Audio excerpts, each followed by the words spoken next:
నేను ఇవాళ అడుగుతున్న భారతీయ జనతా పార్టీ నాయకులను, ఆనాడు గుజరాత్ నుంచి నరేంద్ర మోడీ, ఈనాడు నరేంద్ర మోడీ, అమిత్ షా గుజరాత్ నుంచి బయలుదేరితే ఆనాడు స్వతంత్రానికి స్ఫూర్తినిచ్చిన మహాత్మా గాంధీ, అదేవిధంగా సర్దార్ వల్లభాయ్ పటేల్ కూడా గుజరాత్ నుంచే వచ్చి ఈ దేశ స్వతంత్రంలో అత్యంత క్రియాశీలక పాత్ర పోషించారు.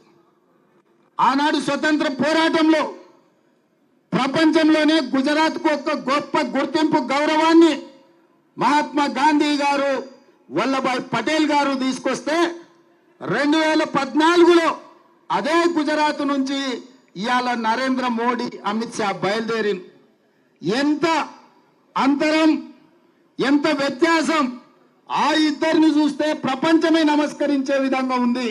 ఈ ఇద్దరిని చూస్తే ప్రపంచాన్ని దోసుకునే వ్యక్తులుగా ఇవాళ ప్రపంచం ముందర కనిపించింది. హమ్ దో హమారే దో అని ప్రకటనలు చూసేది. నరేంద్ర మోడీ, అమిత్ షా కలిసి అదానీ, అంబానీలను ఈరోజు గుజరాత్ నుంచి తీసుకొచ్చింది.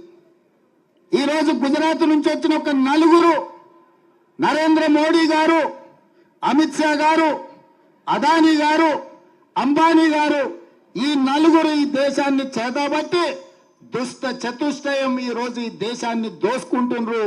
దోపిడీలో భాగంగానే సెబీ చైర్పర్సన్ గారు పాల్పడ్డ తప్పిదాల మీద విచారణ చేయండి, తక్షణమే ఆవిడను తొలగించండి, ఆవిడైనా రాజీనామా చేయాలి సెబీ చైర్పర్సన్ గా, లేకపోతే కేంద్ర ప్రభుత్వమే ఆవిడను తొలగించాలి అని మన నాయకుడు రాహుల్ గాంధీ గారు, మల్లికార్జున్ ఖర్గే గారు డిమాండ్ చేశారు. ఆ పని చేయలేదు.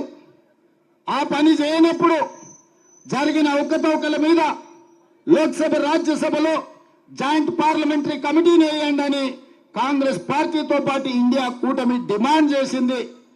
ఈ డిమాండ్ను అమలు చేయకపోను 4 రోజుల ముందే పార్లమెంటును వాయిదా వేసుకొని ఇవాళ భారతీయ జనతా పార్టీ ప్రభుత్వం పరారైపోయింది.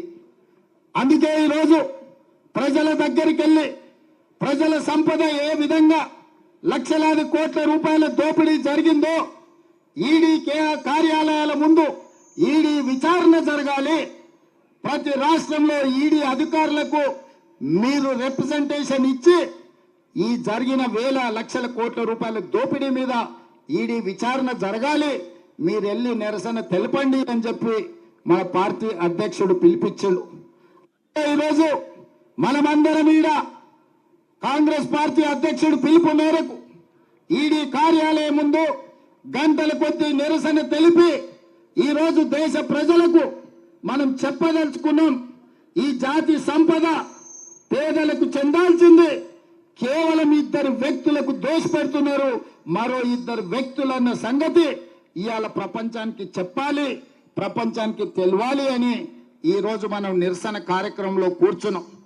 ఇది అధ్యక్షుడు ఇచ్చిన పిలుపు కాబట్టి తెలంగాణ రాష్ట్రానికి ముఖ్యమంత్రి అయినా నేను కూడా మీలాక సామాన్యమైన కాంగ్రెస్ పార్టీ కార్యకర్తని కాబట్టి వేలాది మంది కార్యకర్తల మధ్యలో ఇక్కడ కూర్చొని ఈ నిరసన కార్యక్రమంలో పాల్గొనడానికి పార్టీ పిలిపిస్తే ముఖ్యమంత్రి అయినా, ప్రధానమంత్రి అయినా, ఎంత గొప్ప పదవిలో ఉన్నా పార్టీ పిలుపు మేరకు నిరసన కార్యక్రమాలలో పాల్గొనాల్సిందే. అధ్యక్షుడు ఆదేశం మేరకు ఇవాళ ముఖ్యమంత్రిని అయినా నేను ఇక్కడికి వచ్చి నిరసన కార్యక్రమంలో కూర్చున్న. ఇది ప్రజా సంపద దోపిడీ.